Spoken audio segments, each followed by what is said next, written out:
So right now, guys, we are actually sitting in front of the visual arts department at Harvard University. This game was a real nail biter, and you were very invested. Yep. The layup was literally made half a second before the buzzer rang, and it saved the game for them. Yeah. Which you can't. There's no way to like predict these things. It was incredible. That was good. And I spilled one of my beers all over. I elbowed the beer. It went flying. He had like one sip of the beer, and then that happened. So we have Mandarin. We have 4 tones. So there's 4 tones, and when pair it with another letter in front of it, it changes the word and its character as well. Our credit card debts are hitting new ceilings lately because everyone's borrowing. I'm not surprised. Nobody has money, and inflation is through the roof.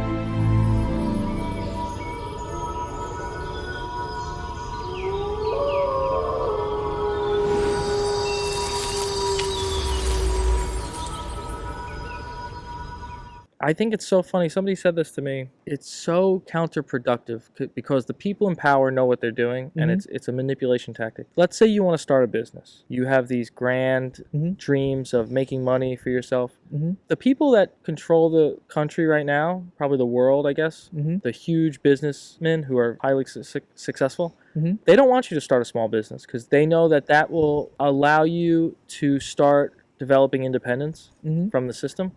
And so when you go to get a business loan, it's very hard to get a business loan because a lot of businesses fail. Most businesses fail. Yeah. Now, I understand the liability behind it because businesses fail, but it's more encouraging to say, hey, I want to start a business. I want to give back to the community through providing a service or making goods. And I know it might fail, but I have a feeling it's going to boost the local economy. The money's being spent somewhere. Right. The point I'm making is that if you are a brainless student who just graduated high school, who has 0 skills, we're at Harvard right now. Let's say you want to go to an Ivy League school to get a degree, and you need a loan for $200,000 to become a lawyer or whatever. They'll just give it to you. Like, they don't even ask questions. They just give you the loan. Oh, here's $200,000. Have fun at school. And then you come here, and obviously, people at Harvard probably work really hard, but at other schools, they're partying, they're wasting their time. It's insane. I know a lot of since I've been here for a while, I know a lot of international students that are here. They have, not say a contract, but basically they have a deal where they have free administrations, but they have to do a lot of, that they're part of the PhD candidates, so they have to do a lot of research base, and they get paid not really much, but they sufficient enough for them to live here. But the whole point is that they are spending a lot of time to get this degree and getting known in the field of study in whichever they're doing, and that's a long time to invest into, and you get very low return. Well, for business starters, you could probably have better earnings than you do as a full-time worker, such as us. Yeah, that's true. I mean, but the amount of like stress, unconditioned hours, right? We're structured hours, 9 to 5. To them, it's like even days off you're working. You have no family holidays. That's basically been my parents' role in my life.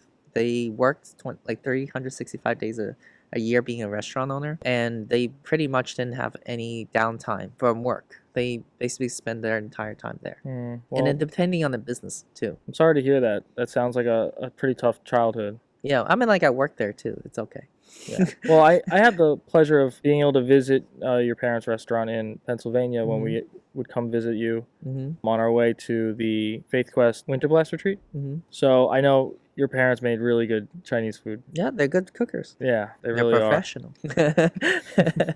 They like cooking, but my dad's one of those people that he's passionate about cooking and he likes it. For other chef, it's like, it's just make a living, it didn't matter so much for him. But yeah, anyhow, we got a little sidetracked. We were speaking of school, students that have no idea what the job markets could be like sometimes. How would the knowledge transfer into the job force? To this day, we get these jobs. We learn everything at our jobs. We don't... Right. Sorry. I know what you mean. Most of the actual applicable knowledge comes from work experience. Yes. And not from the degree that we just earned. We spent 4 years and however many Yes, $1,000 to yeah. get. You're completely right. I think college is necessary just to have a piece of paper to say you went, Yes. but it's not necessary in any practical sense, because unless you go to an Ivy League school or a very prestigious university where the connections you're making, the social connections and the friendships you're making at the school are going to propel you forward in your career, college is college. Like, honestly, College, and every college. community Everyone. college, It's still in college. my eyes, is just as respectable as some sort of incredible university. Like I said, I understand that Ivy Leagues hold a special Yeah, with the excellence, prestige. level of excellence and prestige, but With the apart from that, with this prestige, I came from a small liberal arts school, so beyond that region or beyond where that location is, not many people know about the college.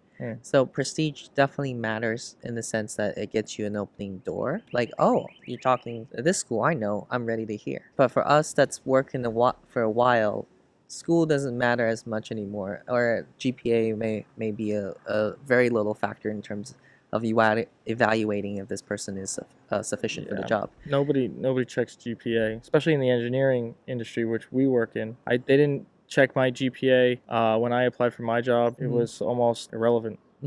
They just said, "Oh, look, a degree in mechanical engineering." You earned it. My hire, at least, has always been asking me like very technical questions, very hard interviews in terms of like screening, and that was probably the hard part of putting in the 4 years that the knowledge that you've done, being able to explain it to somebody that knows exactly what that, or may know what that college education is like.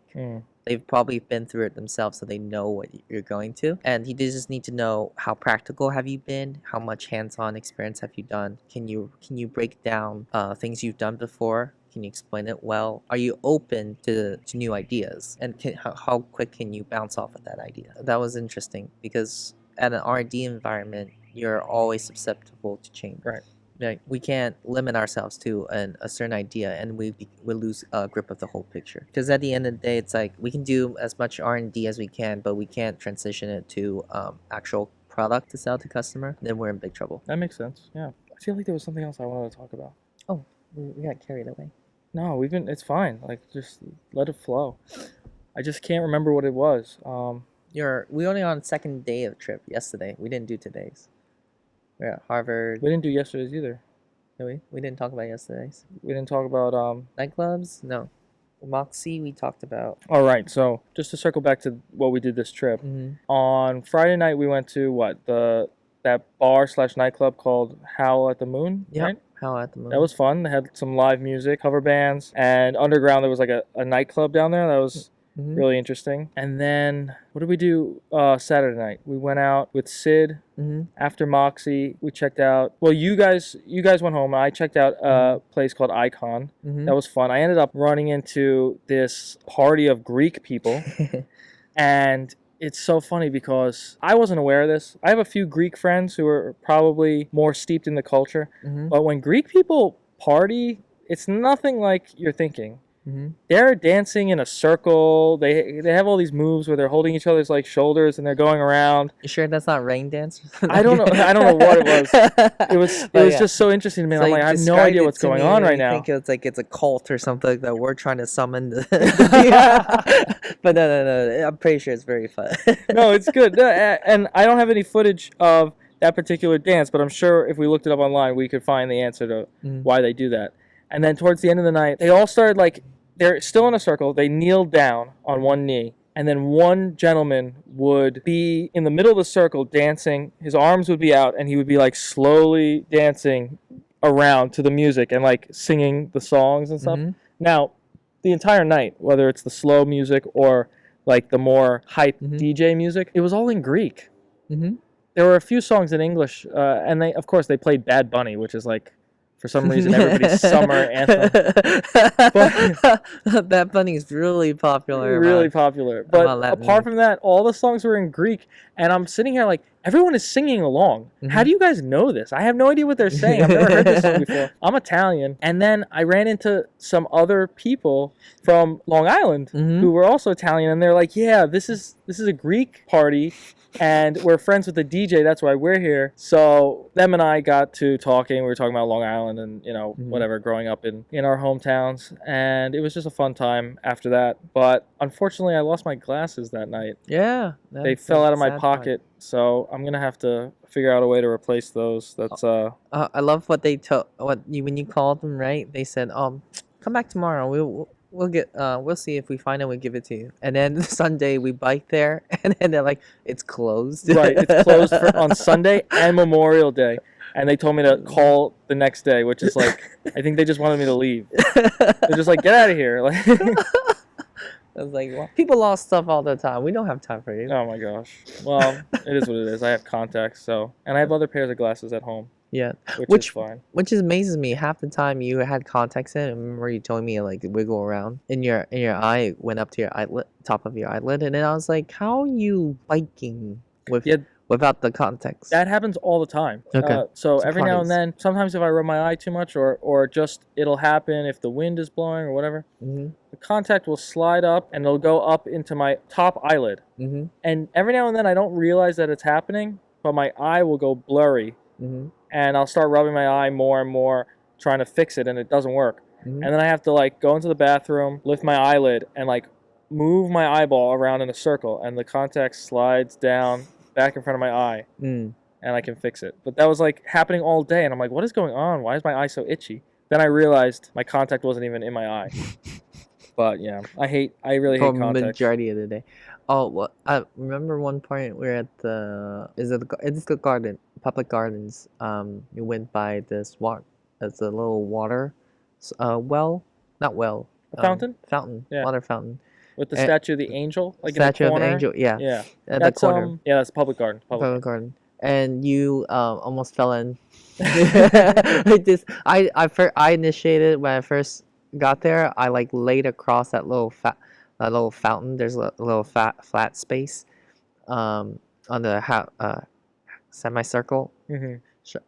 and bench, and I kind of like laid there. And then when we about to take pictures, I don't like my pictures taken, but I like taking pictures of other people, other things. So then when Mike came across, and he's gonna lay, the first moment he laid down, he almost slipped in.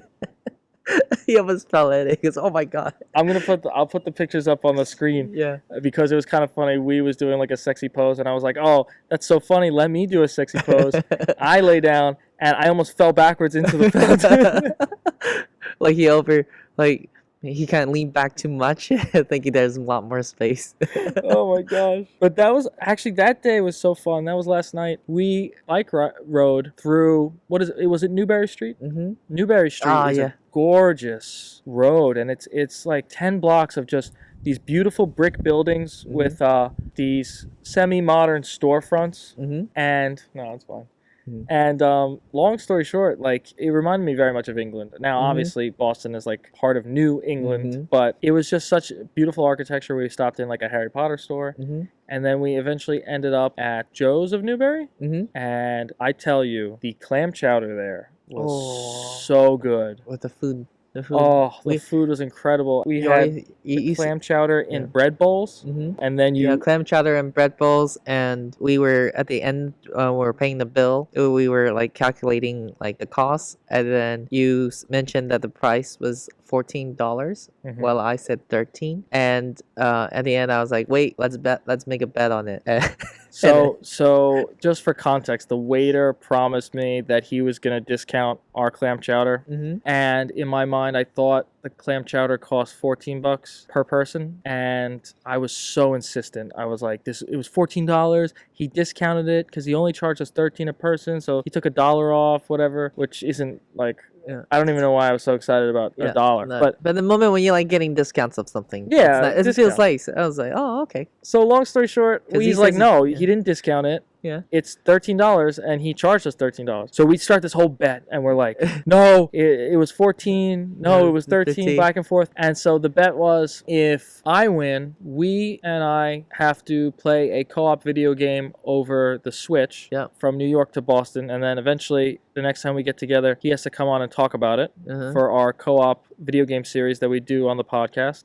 And if he wins for his birthday next year, which is February 27th, I have to come up to Boston and get him a birthday gift of $20 or more. But we didn't specify what the gift would be. It just has a price point. Yeah, it's a price point. No, because if you give me, I was like around $20 because that's good enough for me, because I want you to put in some time, but I know $5, because I used to think $5 is possible, but unless you go into like small towns and like Pennsylvania or Amish family, you are not able to get anything underneath $5. Well, or even dollar stores are not $1 anymore. It's like $1.25, right, or $2. If you can find a gift that is inexpensive but has sentimental value, exactly, that's more meaningful to me than the actual dollar value. Right, those are nice things. But we have to put some kind of limit to it, so we use the $20 as a range. So I'll try my best to get one that is both meaningful and is worth $20 or more. Remember that one year I sent you a bandana? We were on the winter retreat, and you really liked the one I was wearing. Yeah. And so I went. You got me a blue. Was it a blue one? Was it blue or purple? Purple. What was your favorite color growing up? It was blue and green. Blue and what? Blue and green. Green. I think you gave me a. I think mine was purple. Yeah. I probably got you a blue one. Probably. Yeah. But I sent it to you in Pennsylvania for your birthday. That was back. How old were we? Like 15. Yep. That's back when you could get away with like a $2 bandana as a gift. True.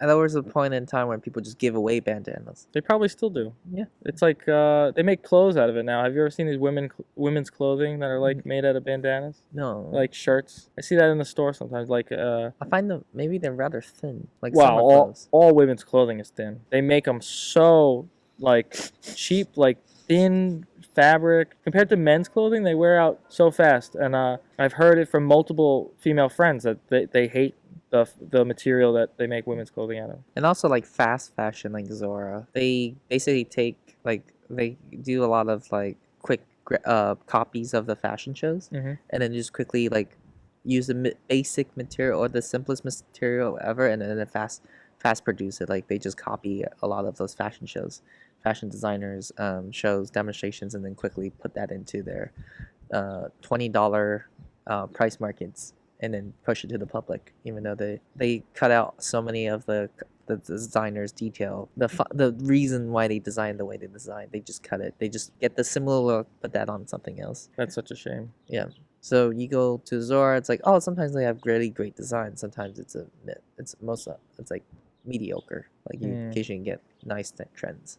All right. Well, just to wrap up the recap of our vacation, yesterday we ended up going to a little beer party that they were having by the seaport, and then you, me, and Sid walked around by the harbor, saw some beautiful city lines on the water. And then, now, this I'm excited about because you had mentioned this to me on our last podcast episode. You used to work at a casino. Oh, yeah. Yes. And we finally got to go visit that casino this weekend. So last night at like midnight, we drove to the casino, and it's called Encore. What town is it in? It's in Everett. Everett. Well, so tell us a little bit about working there, because I had never been in a casino before.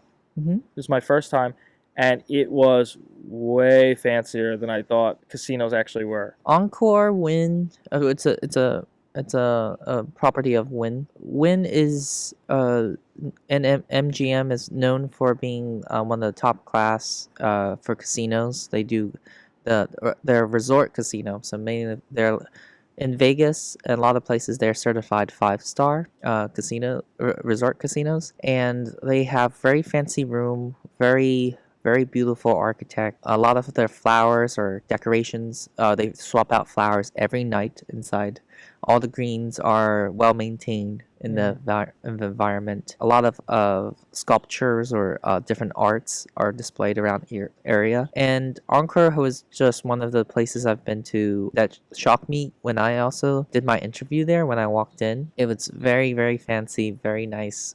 Working there has been a very interesting and eye-opening experience because I got to learn a lot about people management as a casino host. Your goal is to reward customers for a lot of gamblers or just premium play. We use the term players, where they have a lot of credits or even they could get a certain amount of services for the way they play, and we could help them get rewards that favors that they would prefer, such as a ticket to the TD Garden or potentially a room night stay with for the whole family or a dinner meal waived by us. So we had to go onto the casino tables, the table games. We have to go watch how their actions, how they play, and then see what we could do for them based off their playing profile. It's like the financial manager in a way that we help you get the best out of your experience at the time in here. Because the whole point of that is to make sure that the customers enjoy their stay so they would come back again. That's the whole point about wrapping the experience part. It's making sure that they have the best time of their life, and it will truly be a best time of their life when they get all these lovely things, even if they win or lose, doesn't matter. So you're just incentivizing them to keep playing. Yes, or incentivizing to come back. We don't care about how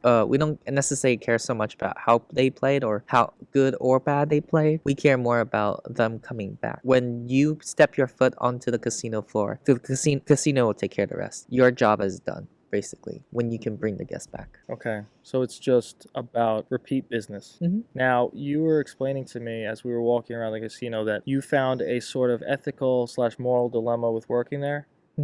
Explain that to me a little bit. So so when you're working in a workplace like this, there are situations, encounters where you are not allowed to assist the guest in terms of money wise. You cannot have any money exchange. But there are circumstances where maybe the player have lost too much of their money and they want to get back at the game or find another way where around, or they need something to, for example, they lost majority of their money. They need some cash or credit card for their way back home using Uber. Stuff like this happens more often than you think of, and you cannot be any way affiliated with that. You could help them do translations, as I'm an Asian host. You can help them do translations, but you cannot like lend them your credit card or any way. If they lost a good amount of money that day, but they didn't fit the criteria for them to qualify for like a room, say they want a room, they doesn't fit the benefit or reward system that we've created in the back, we cannot give that to them. And the other things that if they can get it, but they don't have a credit card, again, we cannot provide them the room. There's rules, there's structures. That ethical dilemma has occurred to me many times during my first couple months of working there, and it's really hard to define a boundary because you get so invested with the player. They're people. They're mother to somebody, they're father to somebody, they're kind, they tip, they're very generous, they talk their heart to you, they feel alone. You are their friend. But in that moment, when they with requests that you can't fulfill them. But it also hurts you a little bit when you're invested. You're like, there's an alternative way to do it, and it can be done, but it puts you on the line. So the most kind of heartbreaking and profound story you told me was about a woman who, I believe, she lost everything and she's she had in a her gambling addiction. woman in her 60s. She told me how she lost so much of their money and her savings. Their family will disown them, and they threat you. They come with you emergency. They don't have any way out of this. Can you please extend their credit limit a little bit more so they could borrow the money out and then gamble again. And then to a certain point, there was a lot of asking, and you can see the desperation in her eyes. So it's been really tough to combat that. That's so. I mean, gambling addiction is like such a real and scary addiction, thing. it's like any addiction, phone addiction. You don't realize that you're putting so much time and money into it. And when you did, it's already too late.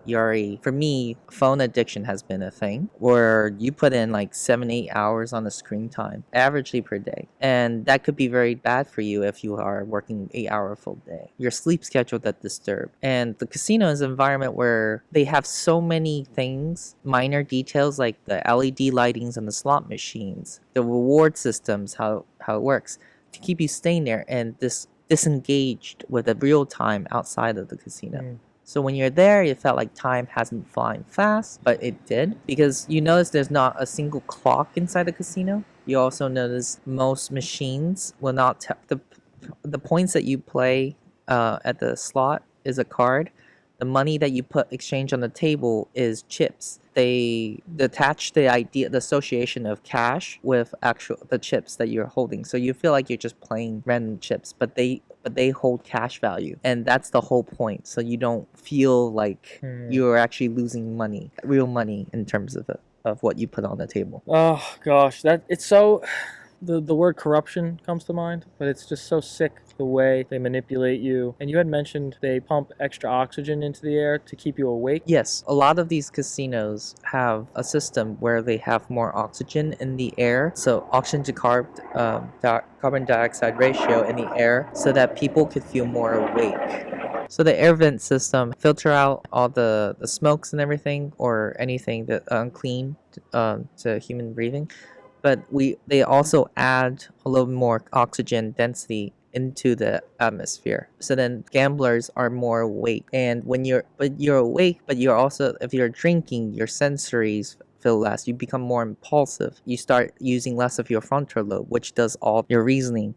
And you're getting put in a state where you're perfect to making a lot of decisions without thinking the risk that comes afterwards. And I guess that's where you're overly optimistic sometimes. I guess that's where people start to lose all their money and get into the situations that woman was getting into. What really happens is sunk cost. We learned this in sunk cost in economics. When you lose something, that money gets lost. You already invested the time and money into it. People have emotional bearance on it, or they feel tied that they need to keep doing or putting more and more to get that back. And they're in a state where they have had a point in their lives where things has come back and rewarded them. They have that chance that they are lucky enough that this time it will happen, until it's too late. You cannot walk out anymore. And a lot of times, most people that came to the casino are just typical people who would bring $200, and once they lose, they're done. That's people that come on vacation. Then you have those that feel alone, need some sort of entertainment. And for Asian culture, a lot of our cousins, or even aunts and uncles, my father and my mother, grew up with a family where we could come together and play some card game. Like we Americans also play like poker. Like I'm over to my friend's house, they playing house poker or something like that with chips, and chips are maybe a few dollars of their own. But now, because we can't do gambling, so this kind of activity is prohibited. But what we do with mahjong or card games, so then we come, or pie tiles. Here we just bring them over to the casino, and then the casino will then take portions of commissions based off your win rate, or some of your win, or the way you bet. Becomes like everyone knows this game, but they don't. But before their loss is towards each other, so in a way it will come back.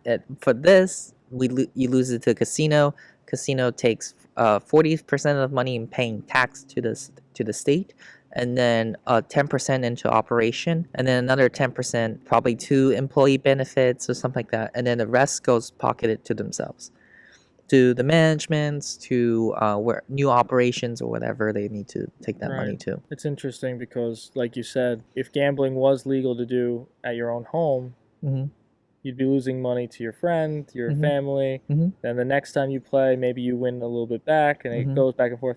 Now you're losing all your money to the casino. Yeah, like fantasy football. Many times we gamble, we create a tier or league of your friends. You lose $10, you lose $20 to your friends, which they're gonna take you out for dinner or something, or they spend it somewhere else within the group. But then if there are leagues where you're betting against other people, or you're betting at a certain chance of rate of this occurrence, like for example, Game 7, we're betting Celtics game wins, and you realize a lot of people bet on sports too. And it's not just betting's bad; it's just addiction overall is bad. And we have addiction ourselves. We have a different sort of incentives for addictions ourselves around our lives, like our phone. It keeps robbing more and more of our time because we need to use it for work or for personal or social connections to the world. And I've been I never told you this, but I'm thinking of finding ways to reduce that amount of time, and I will probably start doing it like sooner or later. And that's gonna be interesting because then I could focus on things that are more important, which is like spending quality time with family, taking bike rides like we did, out to places I've never been to, or learn a different language or something like that. Sure. And I know that you're probably talking about more extreme measures, but there are apps, and like iPhones have that screen time function where you can set it to lock you out of your phone for certain hours of the day. Or if you surpass, like let's say you're only allowing yourself to have 2 hours. Once you reach 2 hours, it'll lock you out of the phone except for emergencies, stuff like that. Yeah. Which, it's cool. But a lot of people don't have that self-control. They'll turn it off. They'll be like, oh, I don't want to be locked out right now. I'm going to turn that function off right now until I'm ready. It's what's the book Power of Habits? Oh no, and that's it does mention that a little bit in there, but it's more of like the psychology is like you need to create an environment that inhibits or promotes good habits to form. What I'm still a big firm believer of is happiness is a byproduct of a good life, and what we're trying to do, and I think everybody's goal is to have a good life. When you avoid the bad things, avoid making stupid decisions, ultimately the path that you choose, I'm pretty sure it will more than likely bring you to the path you like. Right, I see what you're saying. Wisdom breeds happiness over time. Yeah. And it's small and subtle. Yeah, it's very, of course. really little things. That's great. And that's a good kind of note to leave off on. I just want to thank you again for coming on this podcast. I know, it was a little bit impromptu because we were visiting, but I like to bring this mobile setup with me when I go away because you never know who you're going to meet or who's willing to come on and talk. And every time you and I talk, we have such rewarding conversations, such insightful dialogue. And to be able to like tour Boston with you all weekend, eat great food, and film this literally on Harvard campus has been such a treat. Like, who would have thought we would be right in front of the visual arts building? You could see some of the campus in the background. It's such a gorgeous time. So thank you again for coming on. I appreciate it. Thank you for visiting. Having you up here gives me more activities to be doing outside the house. Since I live like a suburban area, I spend a lot of my times at home. So this is more and less a great incentive to do things differently. Well, it's been my pleasure, and I hope to come up soon. I know I have to come up in February because I lost the bet. No, you got a whole 6-8 months ahead of you. But we're going to be seeing a lot more of each other soon. I hope 10 plus years of friendship, and I'm hoping for the rest of our lives we'll be staying close. Yeah, I mean, like, keep each other involved. We might play games soon. Yeah, that'd be great.